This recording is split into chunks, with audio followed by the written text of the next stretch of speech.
Hi, I'm Ron DeHaas. I'm the president and founder of Covenant Eyes, and we are here today as part of a series on the effects of internet pornography on your body. Now we've had three interviews so far. The first with Alexander Rhodes, and then we had an interview with David Granroth, and then last week we had an interview with Marianne Layden. This week I'd like to introduce you to a friend of mine, Noah Church. Noah is in Portland, Oregon, so we have him working remotely, so hopefully this will work out okay. Noah is started and runs a website called addictedtointernetporn.com. And so I would first of all encourage you to visit that site. He has just amazing resources on that. A lot of videos and just so videos like you're watching right now with great interviews, really good information on that site. We'll talk about a couple of those points along the way today. And so, Noah, I'd just like to ask you what motivated you to start addictedtointernetporn.com? Well, thanks for the introduction, Ron. I guess we're live right now. Yes, I believe we are, yeah. Well, growing up, I grew up as one of the first people to grow up in the age of the internet when it was common for homes to have a computer with internet access. And for me, since about the age of 9 or 10, using porn was just normal for me. And it wasn't until I was an adult at age 24 that I realized it had done a lot of harm to my sexual development, to my relationships, and my emotional state. And I decided once and for all to quit, and that was about almost 3 years ago now, more than 3 years ago now. And that process was just so transformative for me, and I wished so much that I had undertaken that journey sooner, that I had known that porn could cause me harm and had the opportunity to recognize that and quit. So I decided to write the book that I would have needed, back when I was 17, 18 years old, and publish that, and that's where it all started. And I started my website and started doing YouTube videos, interviewing people who had gone through this process and answering questions that I get a lot. So that's how it started. Wow, I have visited your site, and it just has a lot of resources on it. I really do encourage people to visit it. Get on it as soon as we're done here, because it really has some great resources. I think if people are watching this, they're interested in this subject, and really the resources there are fantastic. And so one question then, do you have a feeling for how many people visit the site, how many people use your resources? The site gets usually a couple hundred unique visitors each day. Mm-hmm. So I'm not breaking the million mark like NoFap, but I answer a lot of very specific questions that might not apply to everyone recovering from porn, but there are a lot of people out there who are dealing with very specific aspects of porn recovery, and I want everyone to have those answers available if they need them. Well, I will do what I can to promote it, because it's good information. It's always good for me to see people's faces, and that's why I really appreciate the videos on your site, because you can actually watch what's going on. I really do appreciate that. What would you consider then is what are you trying to accomplish? What's the mission of addictedtointernetporn.com? Well, my mission long term, I'm not necessarily for banning pornography. I don't think that we can ever stop the flood of pornography. It's just like alcohol. People are going to keep making it, keep distributing it. And I think that banning it might drive it underground and increase the risk for performers and so on. But what I want to do is educate the public so it becomes part of the public consciousness that porn can have these negative side effects, like making it impossible to have real sex, getting in the way of fulfilling relationships, giving someone a lack of ambition and brain fog and anxiety in social situations, etc. Just so that if someone suspects, maybe this porn is a problem in my life, they can easily find resources to help them out. And so the parents can talk to their kids about it before they start using pornography, so the kids know right away, yeah, this could be a negative influence in my life. This could make it hard for me to have a real boyfriend or a real girlfriend. I just want it to be like cigarettes, It took decades for the public to realize that cigarettes were harmful, could have negative health effects. And it didn't stop everybody from smoking, surely, but it gave everyone the opportunity to make an informed decision. And that's what I'd like to do with porn. Mm-hmm. Yeah, people who smoke cigarettes, you know, I don't think I've ever met someone who smokes who doesn't want to quit because they realize the effects on their body. Yeah. And I don't know that that's true for pornography. I have met some people who use pornography who don't want to quit. But one of the things that that I believe will make a difference, a cultural difference in accomplishing the mission that you've laid out, is if people were aware of the effects that it's really having on your body. It has an effect on your mind, and we're going to do a series with some great psychologists and psychiatrists to actually, you can actually see the images. Marianne touched on this last week. You can actually see in the images of the brain the effect that pornography has on the brain. Yeah. But it has other effects on the body too, and you referred to some of those. And so, could you elaborate on some of those effects that it has on your body? Well, the effects that it has on your body, they all stem from the brain, so those two are interlinked. But, Sure. you know, it was a slow process for me. It was over years of consistent use. I was using porn most every day, 1 or 2 times a day, maybe sometimes more. And I didn't really notice the changes as they were happening, but looking back, I can see that there were dramatic changes in my sexuality, especially. It started to escalate types of pornographic content that I really didn't find jived with my natural sexuality. They were extreme and shocking, but I found that as time went on, I needed those more extreme stimuli to get the same amount of arousal that I was getting before. Wow. And looking back, I know that that was a product of tolerance. You know, like an alcoholic who can't feel 1 or 2 beers anymore needs a lot more alcohol to feel that buzz. I needed a lot more extreme content. And by the time I was 18 years old, I was with my first serious girlfriend, and we decided we loved each other and we wanted to experience sex together. And this has been something I've been looking forward to all my life. I was really attracted to her and I cared about her. But when the time came, you know, she was naked in front of me and I just didn't have any physical response. And that really shocked me because I thought of myself as a person with the highest sex drive. You know, I was always been thinking about girls my whole life and masturbating most every day. So I was really confused and shocked about what was going on here. I thought it might just be nerves because it was my first time. So we tried, you know, many more times, and it just never worked. And I would search for answers online because I was too embarrassed to talk about this to anyone in my real life. So I would Google things like, you know, young man can't get it up or erection problems. And what I found at that time, and this was back in 2008, was that it's got to be just performance anxiety or nerves, unless it's some organic problem, like blocked arteries. I knew it wasn't that because I could get erect easily to porn. So I figured, well, maybe I just masturbate too much. So I give it a rest for a couple of weeks, I'll look at porn for a couple of weeks. But that didn't work either. So I figured it couldn't be the porn.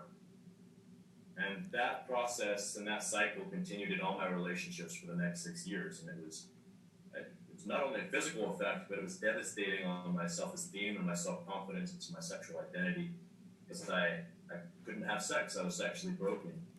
And it wasn't until 3 years ago that I realized it was porn-induced erectile dysfunction, that, you know, my body and my mind had become conditioned to be aroused by a computer screen. And the real-life situation, an intimate situation, just wasn't enough to produce a physical arousal reaction in me. And that's when I started reading other people's stories, and I realized that it's not just going to take a couple of weeks like I had quit before for a couple of weeks to recover. It could take months, you know, up to a year or even longer. And for me, it was about 2.5, 3 months before I was able to have sex for the first time after I quit. And it was about a year before I felt like I was fully recovered and back to where I should have been. Wow, that's quite a story. And we have mentioned in previous interviews on Facebook Live, this actually has a name: porn-induced erectile dysfunction. I mean, it's a thing. It really is. So, and you obviously, now I know there are scientific studies out there, and they're good scientific studies that show the relationship between pornography and porn-induced erectile dysfunction. But it sounds like you didn't need those scientific studies to convince you. Is that right? Well, I did, partly. One of the first things that I did when my light bulb moment was to watch Gary Wilson's TED Talk, The Great Porn Experiment. Oh, sure. And that has more than 7 million views right now. It's made such a difference in a lot of people's lives. And in that talk, he talks about porn's effect on people's brains and this new phenomenon of porn-induced ED and the communities that were popping up on the internet to help each other recover and quit porn and have real sex again. And so I was seeing all this, and I navigated to yourbrainonporn.com, which is Gary Wilson's website. And that's where he collects, all the research related to pornography and human sexuality. And there are more than 25, I think, brain studies now, specifically about pornography's effect on the brain, and many more studies about its effects on relationships, and surveys about how much porn do you use related to do you have difficulty in bed, and that sort of a thing. So there was a lot of evidence mounting up in addition to all the anecdotes I was reading from people who were quitting porn, who had experienced symptoms very similar to myself, and were recovering as time went on away from pornography. Sure. If you've just joined us, we are here with Noah Church, who runs the website addictedtointernetporn.com, a great resource, and so please visit that resource.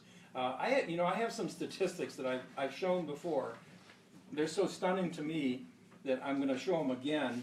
And the first statistic is from a Kinsey study in 1948 that said that less than 1% of men under 18 to 30 years old, less than 1%, had erectile dysfunction.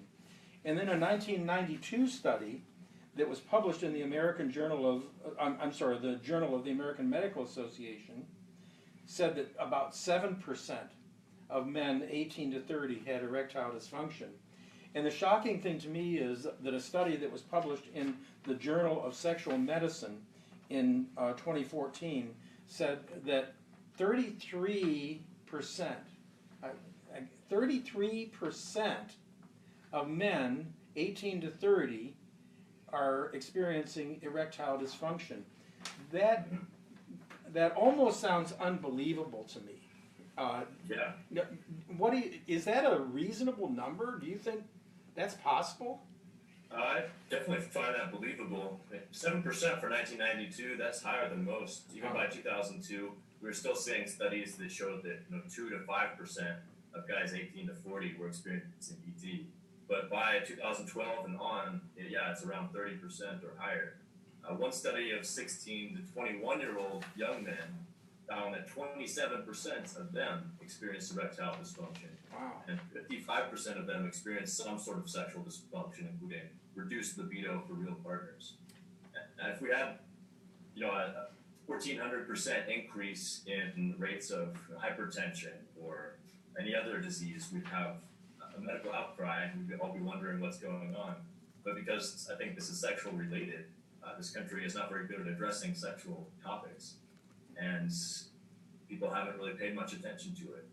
But absolutely, from all the people I've talked to, and just talking to my friends about this, and they would say like, "Oh, maybe that's why it didn't work all those times when I thought it was just nerves, or because I had a couple of drinks." And it's not that everyone who has PIED can never have sex like it was for me. I had a severe case. Some people can still make it work some of the time. It's just not very satisfying and not very reliable. But once they quit porn, they realize it was PIED as well. You imply by comparing it to some other diseases that this has actually risen to the level of a public health crisis. It sounds like it is. Yeah, I mean it's not killing anyone unless someone is emotionally distraught enough to commit suicide over it, and that has happened. But it's absolutely a public health crisis because it's impacting not only our sexual health, but that overlays into our emotional health. And I don't really want to live in a society of people who are numbed emotionally by porn and unhappy in their relationships and their personal life and unproductive because of that. I'd rather live in a society of people who are porn-free and engaging in wonderful, happy relationships and being productive and ambitious in their lives. So that being numb to your surroundings, and earlier on you mentioned a brain fog. Could you talk a minute about what you mean by that? what is this brain fog, and is this brain fog actually related to the porn use? Are you certain that it comes from the porn use? As certain as I can be, yeah. So what happens, I'm not going to go too deep into the brain science, but Sure. when we see anything that's stimulating, either in a way that tells us that we want it or in a way that frightens us and makes us want to run away, we get a hit of dopamine, a neurochemical in our brain, in the reward circuit of our brain. And that tells us that it's time to do something, either go and get something or go away from something.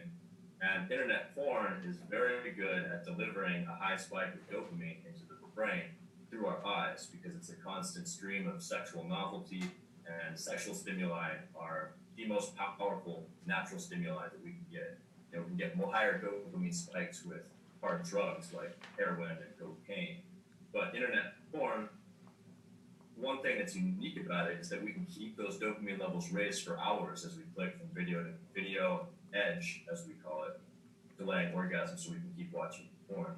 And over years of doing this, this system in our brain gets desensitized because it's being overloaded and it has to defend itself against this overstimulation. So it numbs. And that system isn't just for sex, you know, it's for everything in our lives. So over time, everyday things just become less stimulating. Friendships become less interesting, and like doing homework, it might have to get done, but it's just not as interesting as internet porn. Because at this point, internet porn is the thing that gives us that highest spike of dopamine and arousal and interest. So over time, we become numb to other things in our lives. And after I quit, I noticed, you know, felt like I was more in touch with the people in my life, and I was certainly more ambitious and more able to focus on my work, less distracted by, you know, temptations to use pornography or even watch TV or anything like that. And I was more in touch with my emotions. I remember from the age of like 10 to 22, 23, I didn't cry a single time. Wow. And that coincides exactly with when I was using pornography. And after a couple of months free of porn, I remember I heard a news story on the radio about this murder that had happened, and I started to cry because I just felt it. So yeah, absolutely, pornography can numb us, and quitting can heal that process. And so your testimony is that it did affect all areas of your life, and yet you're willing to share this openly, obviously, you know, and to talk about a past that some people might feel difficult to talk about, what was in their past like that. But yet you talk about it in such a transformative way. You even used that word transformative earlier. Yeah. That it transformed who you are, really. The change from using pornography to not using pornography also affected all areas of your life, but in a much more positive way. So if someone is seeking help, what would you suggest for them? You know, I guess maybe if you talk a little bit personally, how did you, what made you change, and then what would you suggest for other people as well? Well, there are a few things that I can say right off the top of my head. Of course, I fill the book with advice like this. But one thing is educate yourself, learn as much as possible about pornography and its impact on people, read other people's stories, read the brain science, watch the videos, and learn about what's going on in your own mind, because I think that knowledge is definitely power in this case. We can use that knowledge to better heal. Another thing that really helped me was breaking down the walls I had built up around myself and my secrets, and just talking to people about this. And of course, I took it to the nth extreme and talked to the whole world about it, which I don't think everyone should do. But just being able to talk about my sexuality and my porn-induced erectile dysfunction with my friends and my family, and opening up to them about that released a lot of the shame I had felt about being sexually broken. And I think it really unlocked the path toward recovery for me, because I felt so much lighter and so much more free to move into the future that was a porn-free future. And another thing, build up a support network, you know, at least talk to people online who are going through this. There's a lot of good forums out there right now, like Dave Dean's RebootNation.org and Your Brain Rebalance. no fap, speak to other people who are going through this and help each other. One of my purposes in conducting these interviews is to promote resources, and your resource, Addicted to InternetPorn.com, is one of those resources. And I saw one post that you had, I don't know, maybe a month ago. It was Jessica's story. And Yeah. so do you find that women are seeking out help like men are? I guess, do both men and women seek help from your website? Yes, certainly. So we know that both men and women use pornography. Mm-hmm. Women seem to use it to a lesser degree, and speaking generally, women tend to be more aroused by relationship interplay and stories and emotional interplay than men, who are more aroused generally by visual cues. So pornography is very visual, and so it taps into more males' lives than women's. But a lot of women use pornography.